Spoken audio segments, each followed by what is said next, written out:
going down. Tired of myself, tired of this town.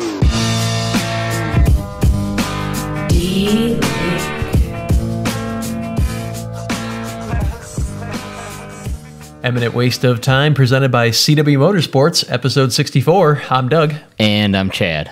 And you may have noticed after 63 episodes, the 64th had a little bit different intro to it, and that's because CW Motorsports has come on as the title sponsor for Eminent Waste of Time. Yay! Wow, you're repping the company gear. That's actually nice. It is nice. Ooh, and fancy. Look at the back. Polaris Razor. We're not sponsored by them. No. It doesn't say Can-Am or anything else on there, notably. No, it doesn't. It's just what Cody had. He's a Razor guy.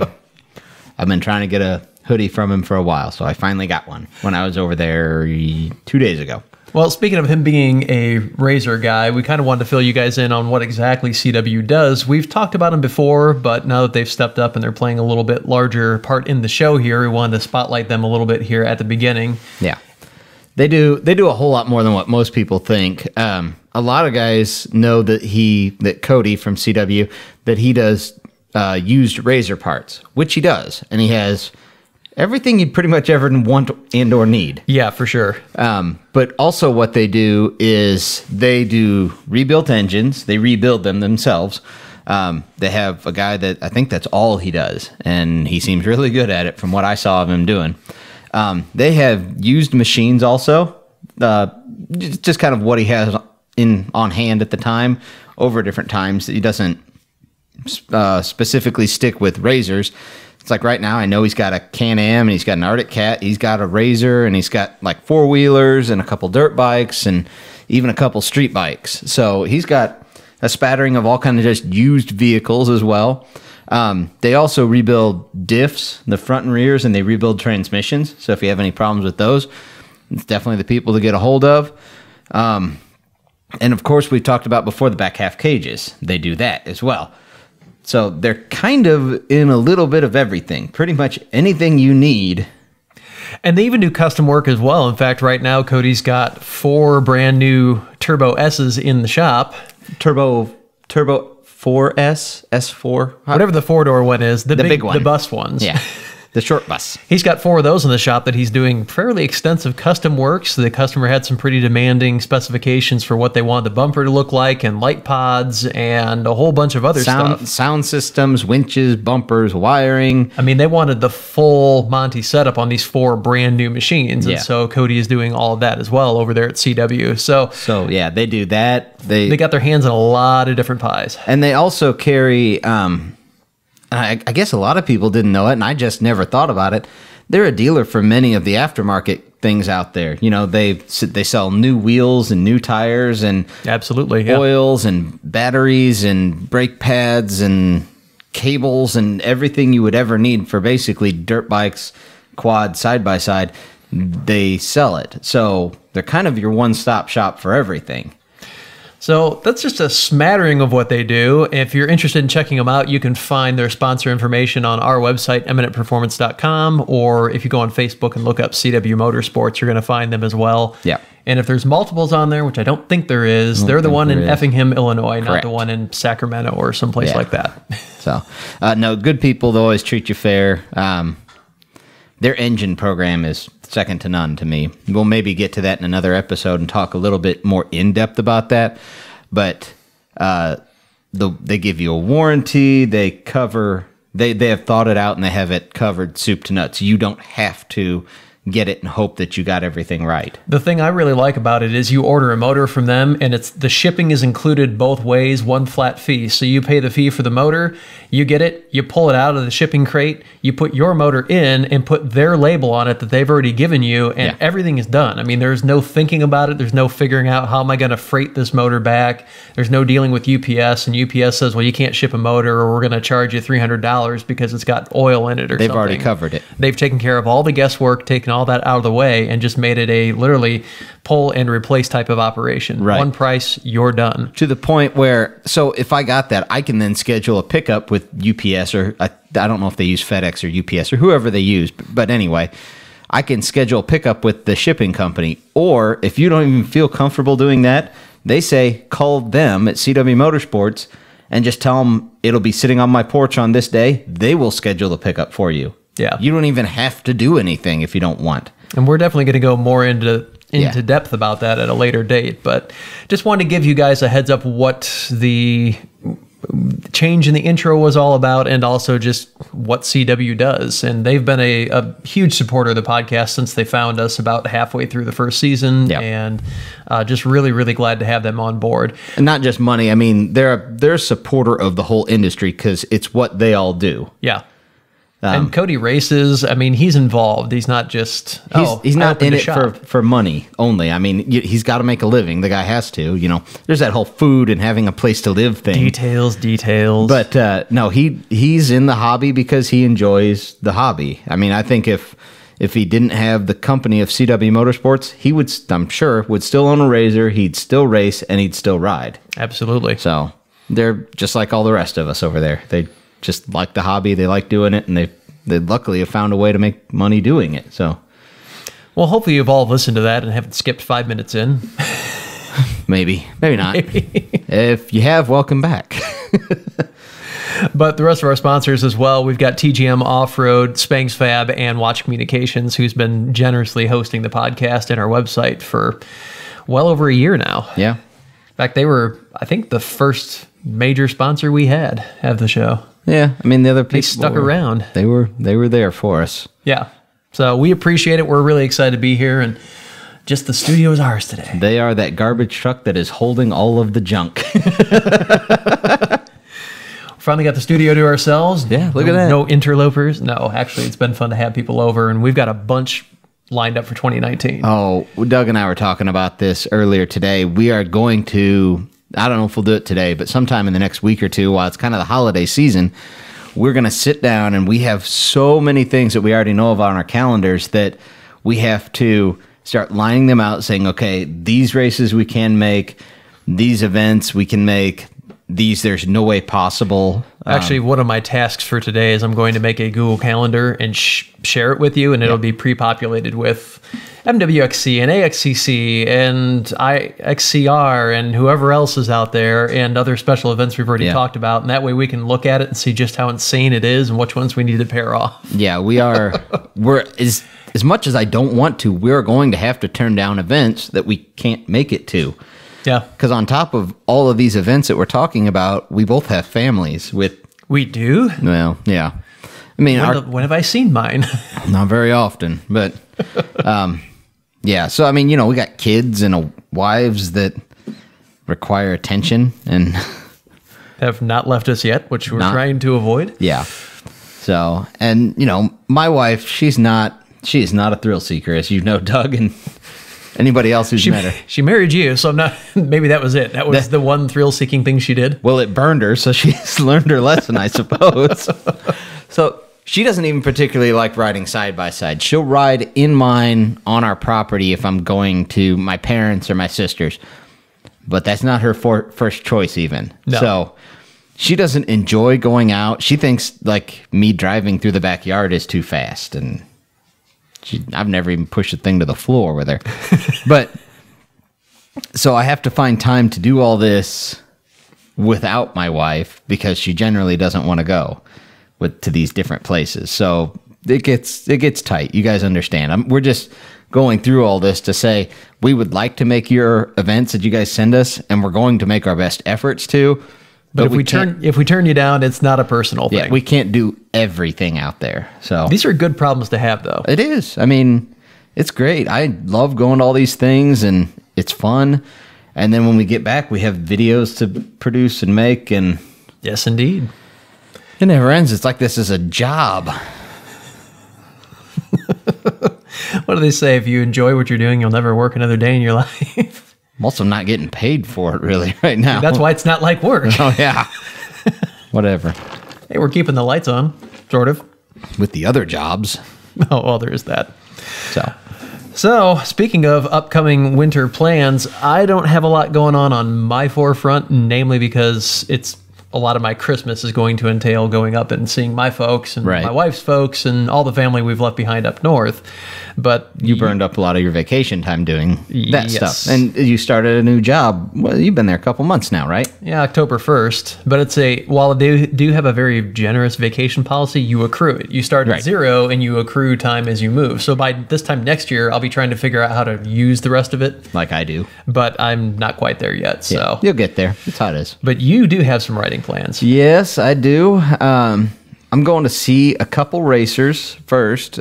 Cody and I, we're both going to go visit a few of them, make some deliveries, talk to some people, and kind of do that thing. Sounds like you're on a political trail. Yes, we are. Chad for president.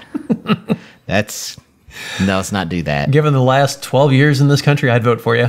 Hands down. It can't be any worse than what's already happened. oh, yes, it could. They call it a political race. What happens every time I race? Things break.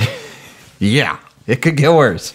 Anyway, so we're going to do that. And then we're supposed to go to Moonlight Off-Road Park I know it's in Missouri. I can't remember what town it's in. Close enough. Missouri. That way, west.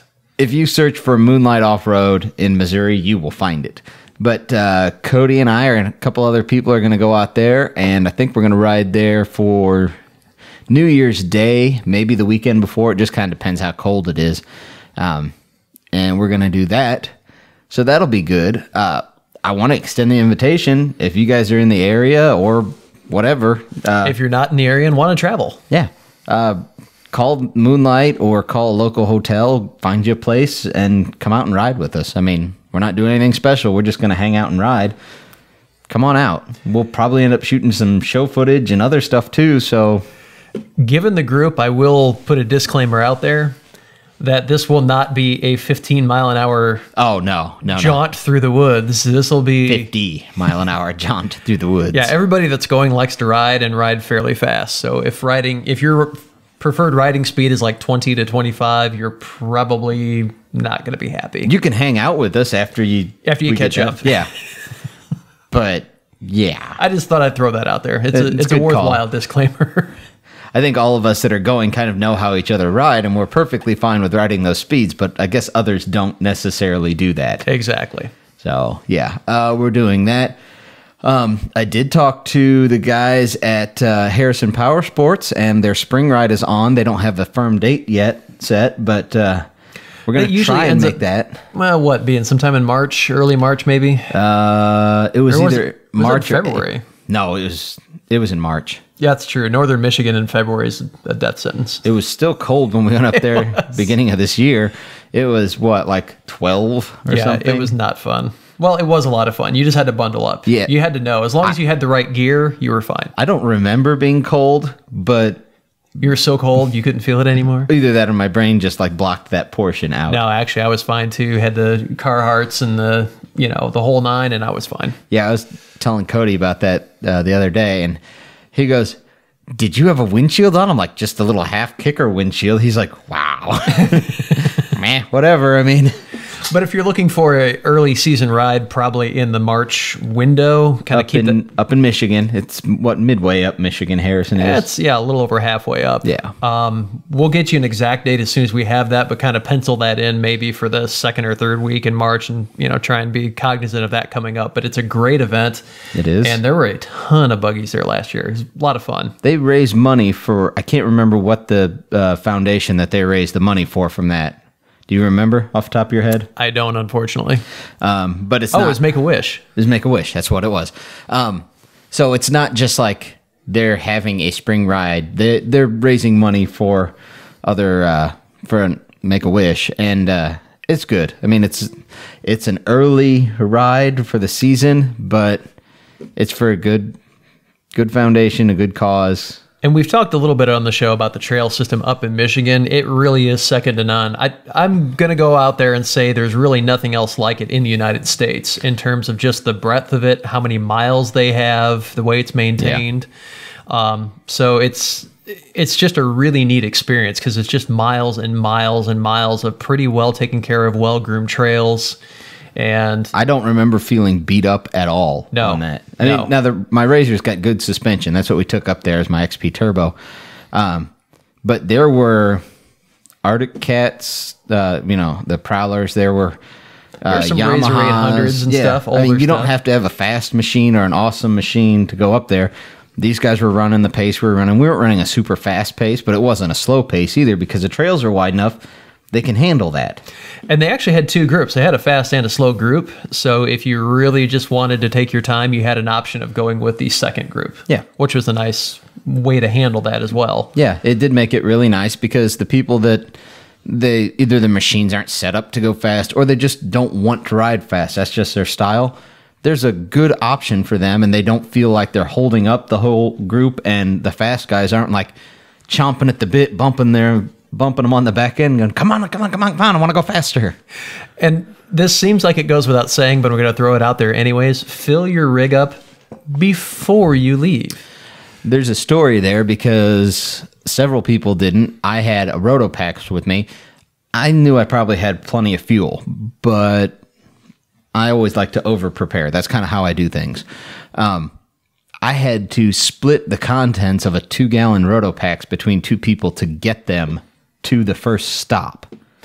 And the thing is we were not prepared to have fuel on this trip at all. In fact, they told us you need to have enough fuel to get 70 miles each way. Yeah. And so we wanted to make sure we had enough, which is why you had the Rotopack. And then it turned out where we ended up stopping, there was fuel, and we were able to top everything off, and everything was fine. But I was kind of startled by the amount of people that, well, I had 3 bars. If you're driving a Razor and it's got the bar display. Yeah. Thinking, that's less than a half tank. you know how far this trip is, right? Right. So, fill it up before you leave just to be on the safe side, especially in a winter ride. Do you really want to be walking for miles in the snow? No, not at all. And that was last year. And from what I talked to the guys, it's going to be a similar ride, but they're not wanting to go to the same location, but similar length. We went 150 miles in 8 hours? Yeah. 6 hours, something like that. I think we might have only been gone 6 hours. It was a real ride. And we stopped for an hour for lunch in there, I think. Yeah, they had it set up at kind of a county park type of thing. Was it St. Helen? Is that the town? I think so. Yeah. And they had people that went out ahead of us, and they, fired their grills up and were making hamburgers and hot dogs, and there's some stuff going on there. But it was a great day. Just like I said, be smart, prepare, be ready for cold. If it's warmer, you can always take a jacket off. You can always take the sock off underneath your helmet or whatever. But be over prepared and be full on fuel. Yeah. Because it is not a 20-mile ride. It is going to be between 130 and 150 miles. That goes for pretty much any ride. Any big ride I've ever been on, I am always amazed at how underprepared people are. Well, that's an interesting segue. We had tip of the day is usually towards the end of the show, but we're going to move it up a little bit today. We're going to talk about maintenance, both before you go and maybe what you should take with you to do something on the trail if you have to. Yeah. So I've been on several big group rides.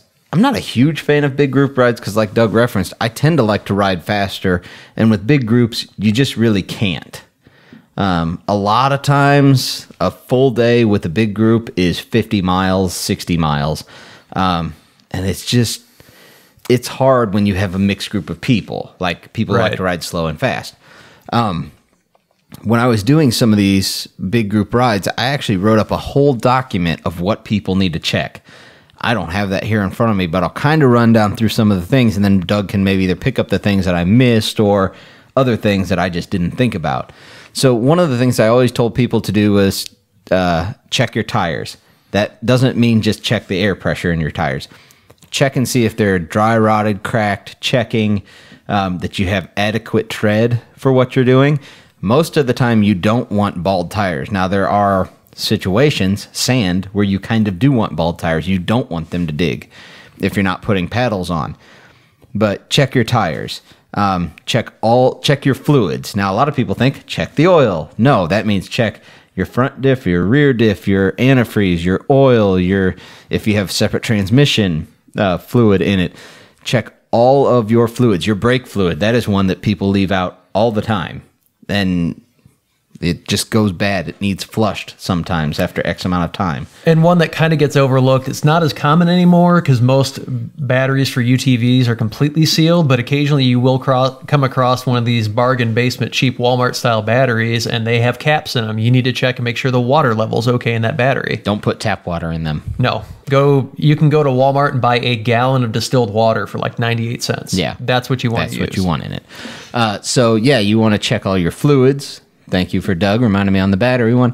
I always say check your battery too as a separate item, not so much the fluids because they're typically sealed units anymore. But is your battery slow cranking when you get to it? Just replace it. You really want to get out there. The ones I've done, a lot of them are out in West Virginia.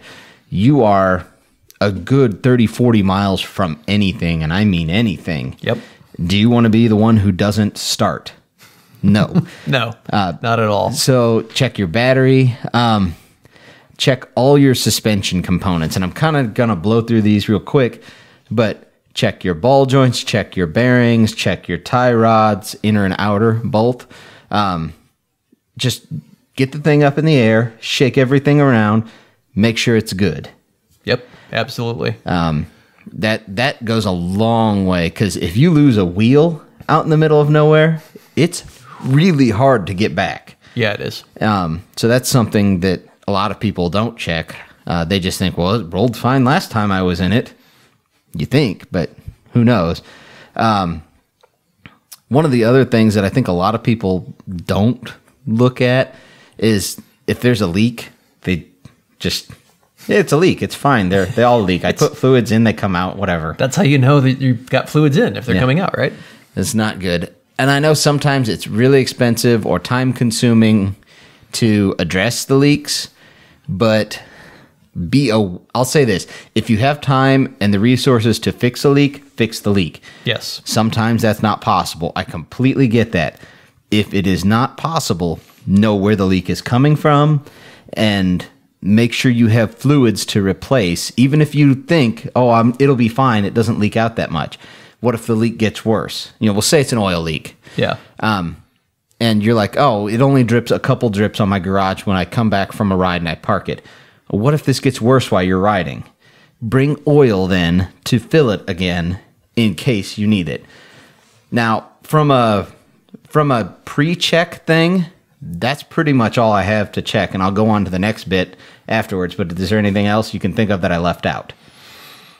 Not really. I think you covered. The only other thing I would tell people that I see they kind of miss when they're checking tires is, okay, they're looking at tread, they're looking at the sidewall. Check the inside sidewall. You could have a thorn in there. You could have something that has punctured it, and then maybe it's not leaking fast enough for you to notice it, but that could easily get worse on a ride. And so sometimes people forget to just either look or stick their hand back there and check the inside sidewall. Yeah. Lug nuts also on tires. Ooh, yeah. Lug nuts for sure. And the one other thing I did forget that's not super important because most rides end in the daytime still, check your lights. Definitely. Just make sure you have some lights. I mean, something. I'm not saying you have to put new light bars on. Make sure you have some sort of front and back light so that you can be seen if you're out there.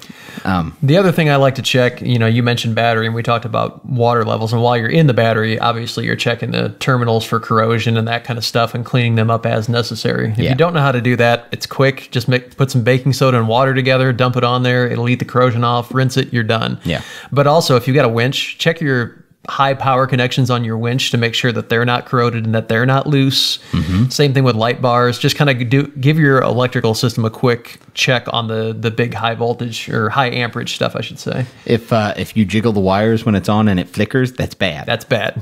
And if you can, the terminal should be tight enough that you shouldn't be able to move them by hand. You don't need to wrench them down to where you strip stuff. But if you can grab the main power cable on your winch and you can move it back and forth, wiggle it by hand, it's not tight enough. Right. So that's kind of the things to check on the machine prior to going. I always also bring different things with me. Some of them ride in the side-by-side with me. Some just stay in the truck. It kind of depends what the things are, and I'm not going to divide them up.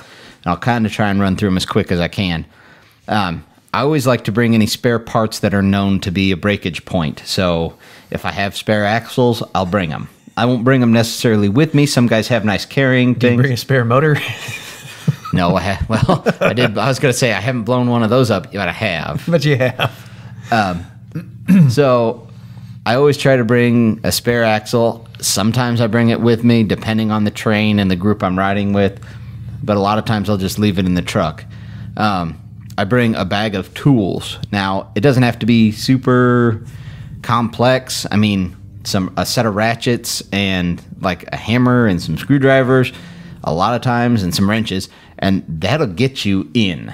Yeah, like, it gets you enough to get where you got to make a proper fix. Yeah, so you think about it this way. If you're out there and like a set of wrenches would get you to where you can drive it off the trail instead of being towed off the trail, that's a big, big difference. Definitely.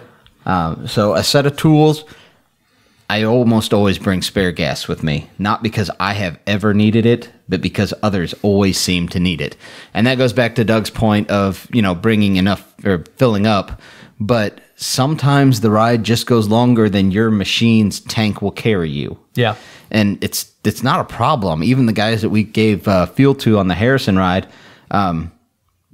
they're like, well, let me pay for it. I'm like, man, I don't care about the price of the fuel. I carried it so that the ride will go on. Right. Not because I'm Chad's Mobile Fuel Station. I mean, if it is, $20 a gallon is what now? You're going to need more roto packs. Yeah. You need like a rack of them.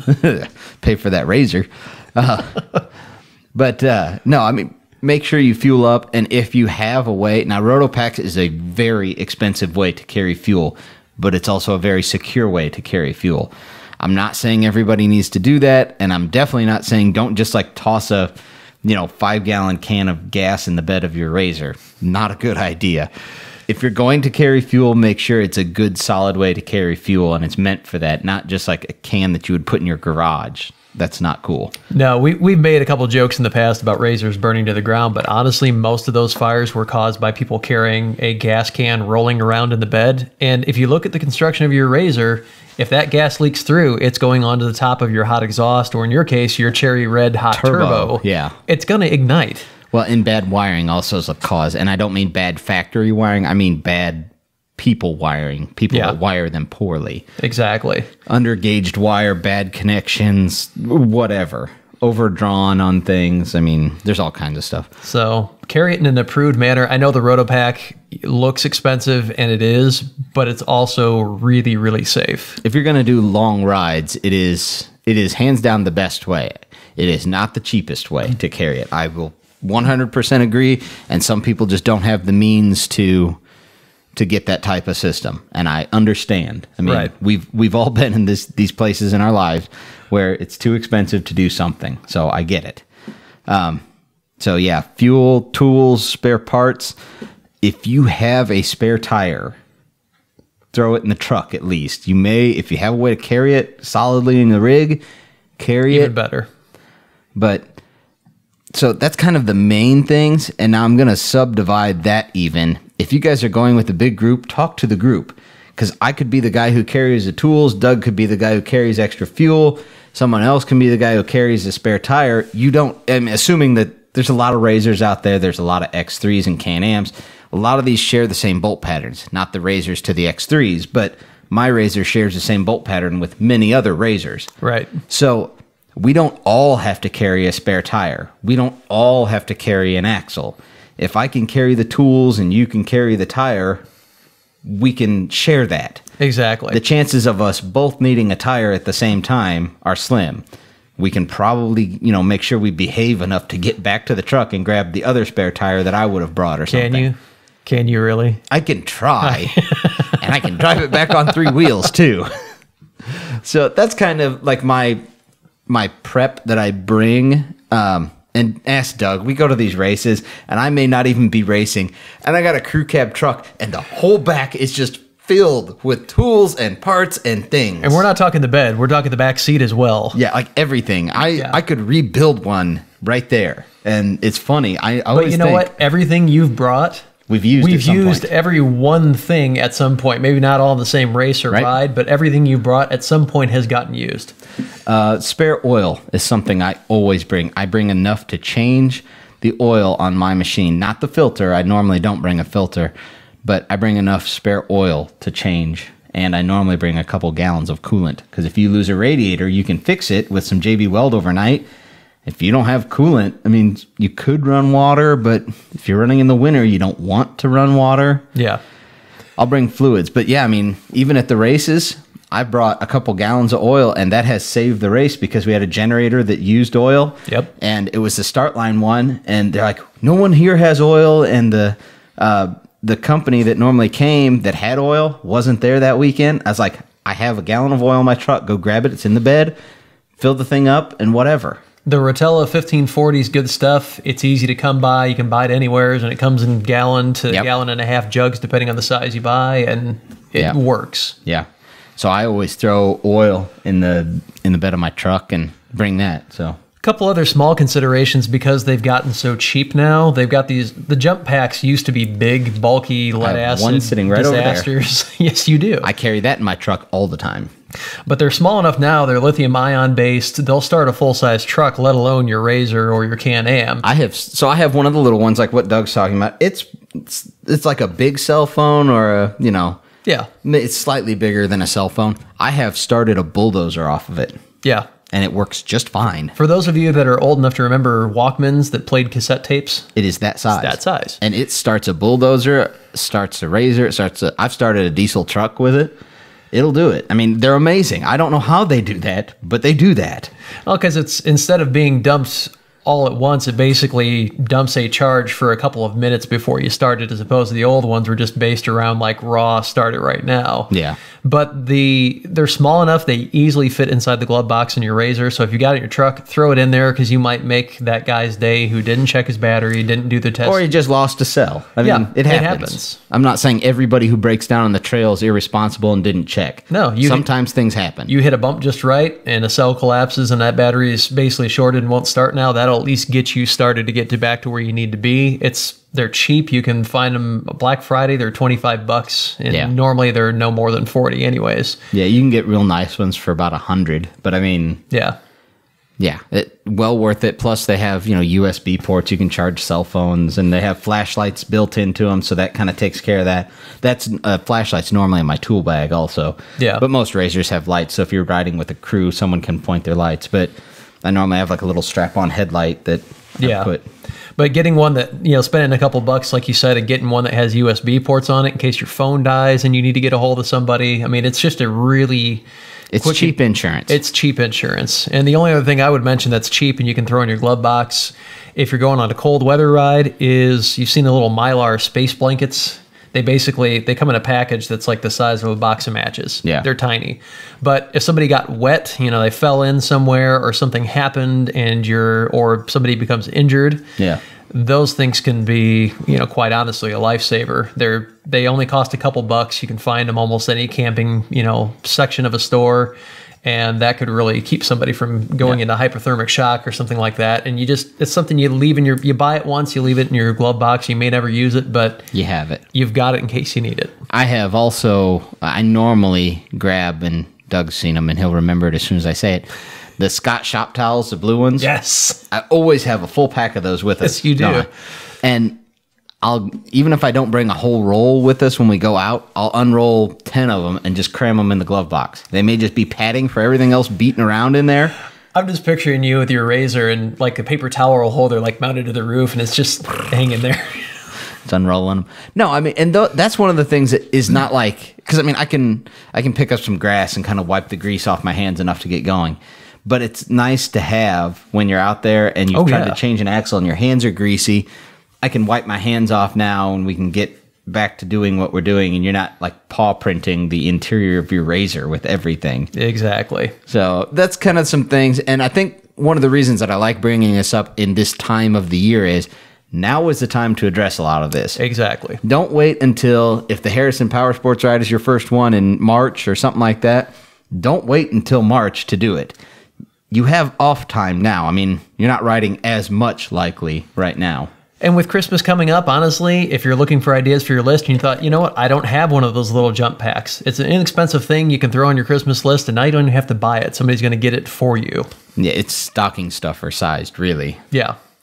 So, yeah, that's about all I have for what we need to prepare and maintenance and stuff like that. But There's other things. I'm sure I'll get messages. Belts were one of those things too. I mean, but see that more in racers, especially 3 to 4 hour endurance races. They've got, a belt zip tied to the cage somewhere in case they need to change it. But, if having one's never a bad thing. True. And if you don't know how to change yours, there's all sorts of tutorials online, but you can practice easily enough. It's not that bad. And it'd be good if you've never done it to just pop the cover off and at least see how to do it and practice it maybe once or twice. It's bad on the CF Moto, I'll tell you that much. Yeah, it's not friendly on that one. You have to pull the entire primary. Friendly. Yeah, not friendly. Yeah, so if you're driving a CF Moto, don't blow the bells. Pretty much. No, but yeah, that's what we had. We just wanted to bring some things to your remembrance. I think most people are fully willing to do it. Just slips your thoughts. You got other things going on and slips the mind. So, yeah, for those of you guys that now thinking, I need to do that, rewind back in the show a little bit, get your pen and paper out, and start writing these things down. And just, if you tackled 2 or 3 of these a week in a month, you'll have it. You'll have it all done. And it won't matter. And you'll be all set, and you won't be that guy broke down who we're having to drag out. Speaking of machines, regardless of what kind you ride, we've had ongoing debates about what the best naturally aspirated machine is, whether that's the YXZ, because you can't get a factory turbo option yet. Right. I mean, you can add one, but these are the factory box stock options. You got the Razor 1000, XP 1000, I should say. Yep. X3 technically is a 900, but it fits in that class. It fits in that class, but they call it the 900 HO, but we're going to lump it into and then the you 1K machine. The Textron XX. Yes. Which is a YXZ by another name. Kind of, yeah. Yeah. Different suspension. I mean, the whole thing's, the motor's the only thing that's the same, really. And it's not even identical. It's just... It's identical-ish. Yeah. All right. You want to go first? You want me to go first? I'm going to go first. Okay, go. What are you doing with the machine? Exactly. That's where I was going to go. I hate being that guy. I'm going to say for an all-around machine, like just does it all and does everything fairly well and is not hard, basically not hard to get in and out of. I mean, people probably see where I'm going with this. It's the Razor 1000. It does everything pretty well. It's not what I'm going to call outstanding in any one particular area, but box stock, it has a solid suspension. Mm-hmm. It's easy to get in and out of, which is one of the reasons you bought the XP Turbo was you use it for more than just racing. You use it for other stuff. So you wanted something you could get in and out of easily. Right. It ticks that bill. A lot of people seem to like the seating style where you sit up higher and it's a little more truck-like in its seating position than car-like. You can see the front wheels a little better. Yeah.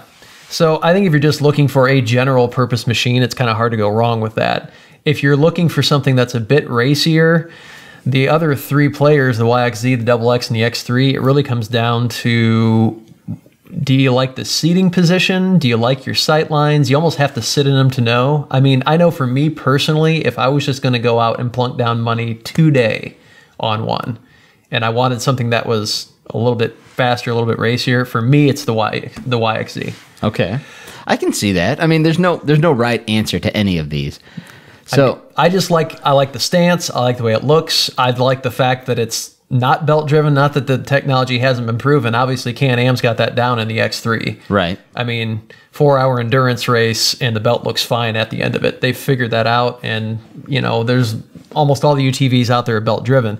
I like specifically the SS model with the paddle shift. Yeah, would be the one I would be really interested in. But I like the sportiness of it. I like the suspension setup.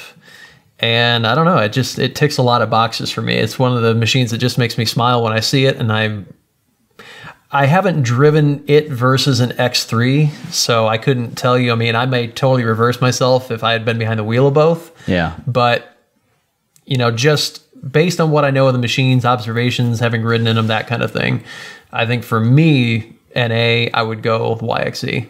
For a sportier machine. Okay. For me, I wouldn't mind the YXZ. I don't think it's a bad machine at all. The Can-Am, the X3, the 900, that doesn't tick all my boxes. Just for me. If it was just a naturally aspirated X3 Turbo, I would probably lean that way. But the fact that they shortened the suspension stroke, and they basically brought a whole bunch of stuff back. They didn't just take the turbo off. It's a different machine than the turbo. So, and that, for me, kind of knocks it back the list. I'm not saying it's a bad machine, and we've talked before about suspension matches horsepower. They can get away with less suspension on that to bring the price point down because it just isn't as fast of a machine. Right. It doesn't have to have the horsepower. But because the suspension to hold the horsepower. Yeah, exactly. But because of that, for me, kind of like you, it just... It doesn't excite me. Yeah. Let's put it that way. The YXZ would... I'm going to say it's third on my list. The top two, and this is kind of odd, we didn't talk about money at all, so it's going to be between the XX and the XP1000. Well, we know you're a Razor fanboy, so that was a given. No, you can't deny the price point, the performance you get at the price point for the XP1000. You absolutely can't. No. So in the real world, everyone can say, well, if money was no object, money is an object. I mean, I have to make it for sure. So it's how it is. I think that would be what I would go with if I was going out to spend my money on one today. If I had $1 million and I'd hit the lottery and I couldn't buy a turbo machine for some reason, the XX is very appealing in a lot of ways. I don't like the seats in it, but the seats can be replaced. That can be changed, yeah. That's not a complete deal breaker. I love the doors on them and how they give you the full doors straight away. I really, really like that because that's $1,000 worth of doors. Yeah. Normally. I like the motor. It does really well. It's got the CVT, which is not proven to be a problem in that machine at all. It is heavier, but it's got a little more horsepower, and it seems to run pretty even with the XP1000 as far as performance. It's got, like, what is it, 15 more horse? Yeah, you're 125 versus 110. Yeah. So you got 15 more horse, but it weighs more, so they even out. So I'm calling that a wash. I really liked the suspension, the little bit that I was in the one. It was really nice. The interior, the dash, is very sparse. It's very utilitarian. That does not bother me in the least because they have provisioned space for radios and switches and everything you could ever want. And I also like the forethought that they have of how the spindles are the same all the way around and you can just swap them between, and the trailing arms are the same left to right. You just got to flip them over, and all the forethought of that stuff going in. So if it's my money and I had to go out and buy one today, I would still buy the XP1000. If money is no object, I would get the XX from Textron. It's just, what are you using it for? And I think both of them are sporty enough. I don't think any of the YXZ, the XX, or the XP1000, I don't know that any of them's either really faster or better than the other ones. They're just all different from the other ones. Yeah. I think for me, if I had to rank them, it would be YXZ, XX, XP1000, and sorry I can't am people, but in terms of naturally aspirated, the HO900 would be lower on your list. That would be at the bottom of the four of them. I can't say that you're wrong. I really liked the little bit of time that I spent in the XX. Yeah. Oh no, it's a solid machine. There's things I liked about it as well, but there's things I definitely like about what Yamaha's doing that having sat in both of them, I like the sight lines from the YXZ better. I like the fact that the new R1, you've got the radiator relocate done. Some of the other stuff is out of the way already. Yep. And there's just a few little, it's just detail stuff. It's, little bits here and there. Like you said, the horsepower negates some of the weight in terms of engine push, but the YXZ, again, I've driven the XX, I've not driven a YXZ, so it sounds kind of weird to say it this way, but when I'm looking at video of them, the YXZ just looks more composed and level because it's not slinging as much weight around. Not to say that the XX has bad suspension, but if you watch, there's slow motion video of everything out there now. Yeah. And the YXZ just looks like it copes with it better because it weighs so much less. Yeah, it could. And for me, that's a big feeling thing. I'd rather drive lower horsepower with lighter weight than the opposite. Yeah. none of them are a bad choice. That's really what it comes down to. It's a beautiful time to be alive because there's so many awesome options. And I like what I'm going to give my buddy Bubba Belair down from Louisiana a shout out. He just picked up a brand new Turbo R Can-Am, and he's got that machine, and a buddy of his just picked up a YXZ, and another buddy of his is into a XP Turbo like yours. Yep. And then they're actually waiting for one of their group of friends to get some cash together, and he's going to buy a double X. There you go. And they purposely went ahead and bought different machines so that when they go riding, they can just, okay, we've been riding for an hour or two, everybody swap, and everybody gets to experience the different machine and the different style. That's good. And so they got machines they wanted. It wasn't like, oh, crap, I got stuck. I drew the straw. I had to buy the XP 1000. Yeah. It was... Everybody had a kind of an inkling they wanted a machine, and then they, maybe it was a close tie, but since this person already had this machine, okay, I'm going to buy this other one instead. Right. Which I just thought was really, really cool to have a group of guys like that just all kind of collaborated on a project, and now when they go riding. Yeah, that's neat. Yeah. So I guess the takeaway from this is have a bunch of friends who buy different machines. Yeah. Maybe not the most practical advice we've ever given. I'm curious to see when/if Textron comes out with a factory installed turbo option for the Double X.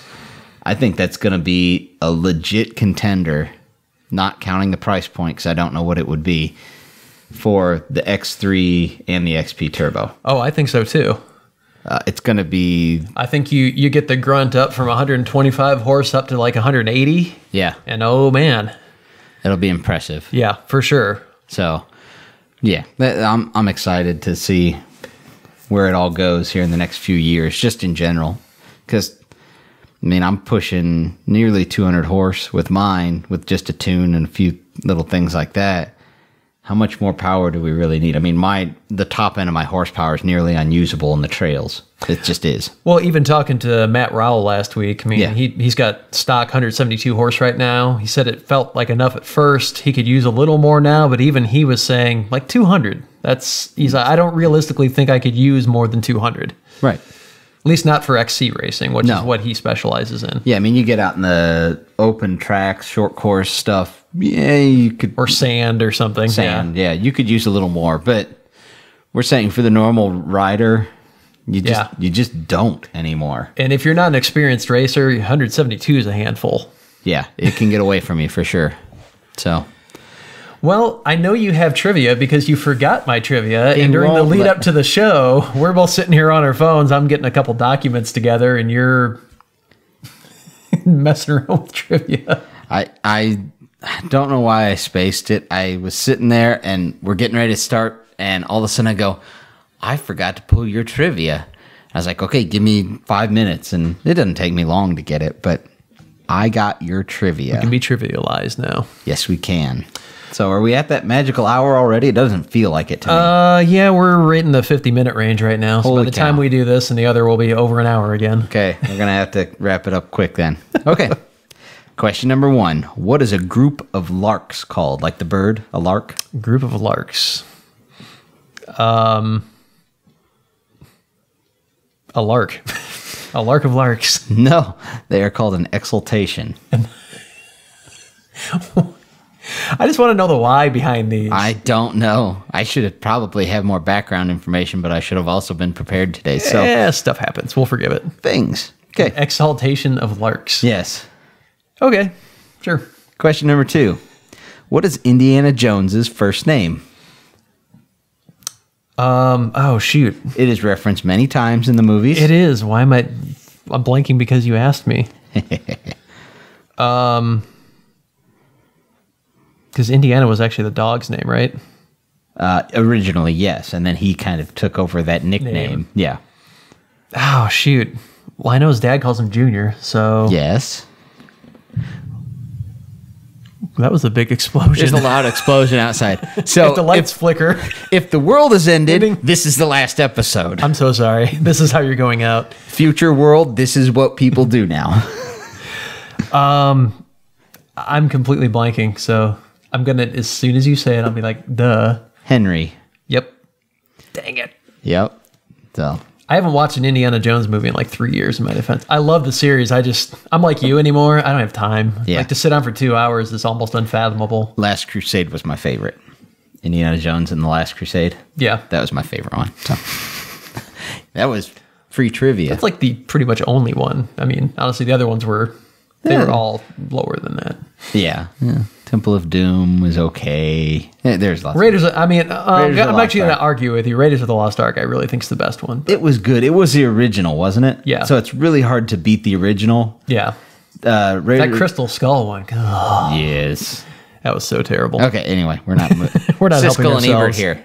Siskel and Ebert. Okay. What does Pinocchio mean in Italian? The little wooden boy. Yeah, I didn't. It does mean something. It does mean something. Now, there's debate over what it was originally meant to mean and all that, but what does it mean? Rotten lying child. No. Pine eyes. Well, that's appropriate. There you go. Pine eyes. I was figuring he was made out of elm or something, but So when they're talking to him, hey, pine eyes. Nice. Okay, well, we were talking about dogs in movies, so question number 4. What is the name of the dog in The Grinch Who Stole Christmas? Sam, I think. I'm going to go with Sam. No, it is Max. Max. 3 letters. Close. Oh, yeah. But no. Yep. My daughter was just watching the really horrible Jim Carrey one. Oh, I didn't like that. I walked in, saw what it was, and turned around and watched it. Yeah. Not my favorite. The original one, much, much better. Definitely. Okay, what year was the first successful heart transplant? Probably earlier than one would think. 1927? 1960. Okay. Well, yeah, that was... Yeah, okay, so it's actually later than I was thinking. Yeah. I was thinking by later. the 50s, surely they'd have, done that. They tried it probably in the 50s, but I said successful. Well, that didn't work. They've probably been trying it since like the Middle Next. Ages. Just open him up. Okay, question number 6. In the movie, there's a lot of movie ones in this one for some reason, but they caught my fancy, so... That works. In the movie Monty Python and the Holy Grail, what group demanded that Arthur bring them a shrubbery? The Knights Who Say Knee. Yes, it is. I haven't watched that movie in Are you kneeing that old 20 woman? years. That was a good movie. See, I've got my movie priorities right. Who cares about The Grinch? That's a movie. Okay, question number 7. What country has the highest average rainfall in the world? Country. Yeah.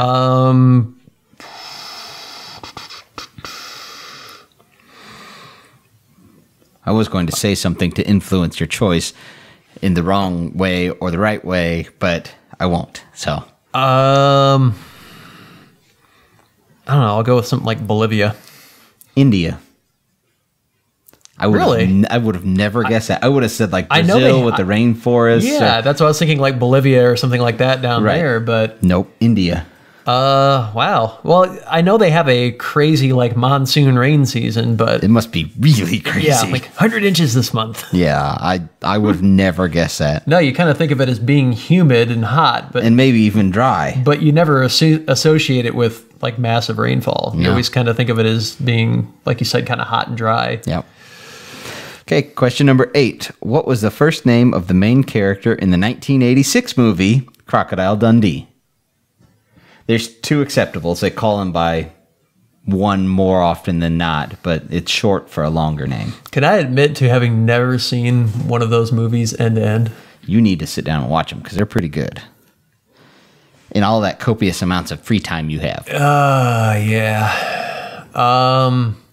Again, I'm sure I'll know it when I hear it, but I couldn't tell you. No guess? You got just a guess. No, I'm not even going to embarrass Okay. myself. He went by Mick most of the time, but Michael. Okay. Did that strike a... Nope. No, honestly. Okay. But I've never seen one end to end, and the last time I've seen even part of one, I'll bet you was, I'm 38, 25 years ago. Okay. Like, I don't watch him either, but I liked him as a younger man, a kid, yeah. whatever. I just remember him dynamite fishing like in the San Francisco Bay. Yeah. Something like that. I think it was New York. Or was it New York? I don't know. I just York. remember him dropping Stick of dynamite in the water. from a little rowboat. Yep. All right. Question number 9. What nickname is printed on the official Wilson NFL football? There's a nickname on the football? It's printed on every one of them. This is a football. No, I know it's not that. Again, don't know. Not even going to hazard a guess. No guess. The Duke. I don't know why. I don't know why.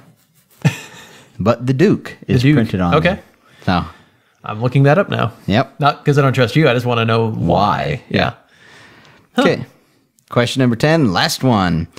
During which American period did stock car racing gain most of its popularity? What do you mean? Like you want a decade or? It's not a time. It's more of like this era had a name associated with it for a reason. So it's not. It's hard for me to say or give you any examples.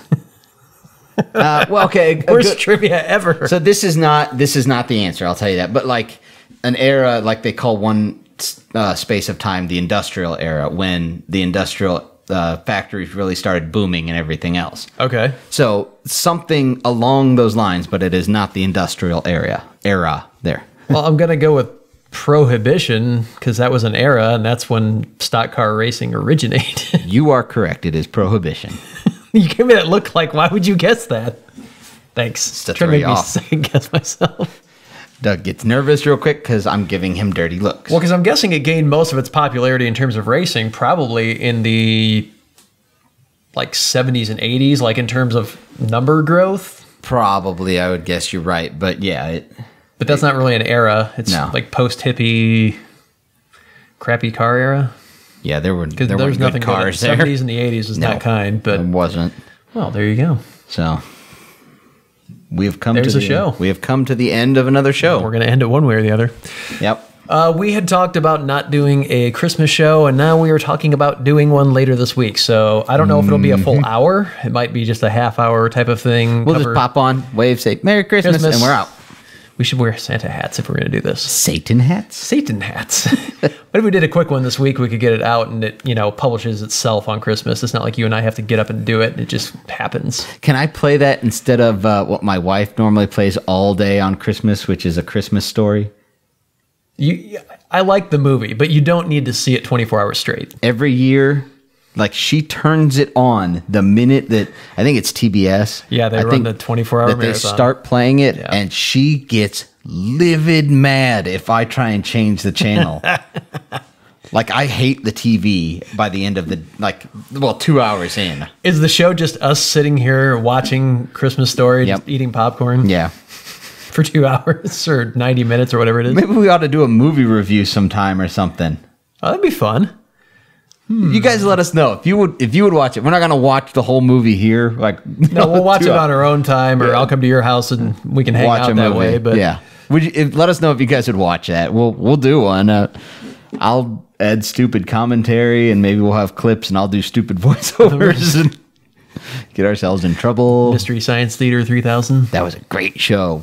Love that show. Still around. Yeah, it doesn't feel as good as it did when I was a kid. That's probably you. I've gotten older. True. Want to thank our sponsors one more time. Of course, CW Motorsports, who is our title sponsor for this year. But Tire sponsor? Tire, yes. Well, not getting any tires from them. Well, I did get tires from them. See? They're our tire sponsor. There. That was not a slip of the tongue or... It was completely planned. Totally meant to do that. Also, Watch Communications, who's been sponsoring the podcast now for the entire length it's been alive. The garbage truck of our podcast. The garbage truck of our... Yes. That's fun. That's staying. I love that. This is not how we maintain sponsors. Anyways, if you are interested in having them do some hosting for you, the code Waste of Time is still valid. It's all lowercase, no spaces, and that will get you 1 month of free hosting for your favorite cat website or whatever else you happen to be doing. Has the new special thing come in yet, or is it still in the works? Not yet. It's still hush-hush pending FCC investigation. I mean approval. Approval. That's what I meant to say. Okay. Can't talk about it yet then. Moving on.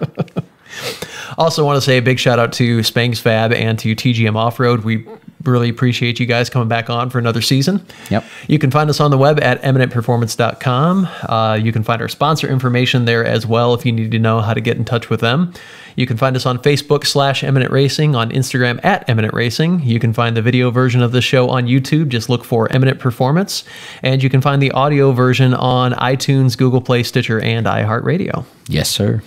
And want to say, if you guys have not subscribed to the YouTube portion of our reach, I don't know how to put that, go ahead and subscribe, and there's a little bell next to it, and click both of those, and the bell notifies you when we do post, because we post more than just the podcast. We will post ride videos and stuff like that. And we're going to have some install videos that come up this year for Yep. various things, and we're going to have a ton of content in 2019 above and beyond just Eminent Waste of Time. So if you want to stay in the know on that, it also helps us out because it lets YouTube know that you're actually interested in the content, and that just... they suggest us to other people who watch the same type of videos that you watch, and blah, blah, it's a big blah, snowball blah, blah. effect, and it really does help us out. Yeah. And if you guys want to get a hold of us, reach out. We'll chat with you. We'll take your questions. If you have an event that you think we really have to hit, let us know. It might be something that works out. Don't know. You never know unless you try. There you go. So that's all I got. And even if Chad didn't do something stupid this week, which is amazing, thanks for riding along with us. Thanks, guys. I'm tired of going down, I'm tired of myself, I'm tired of this town. Deep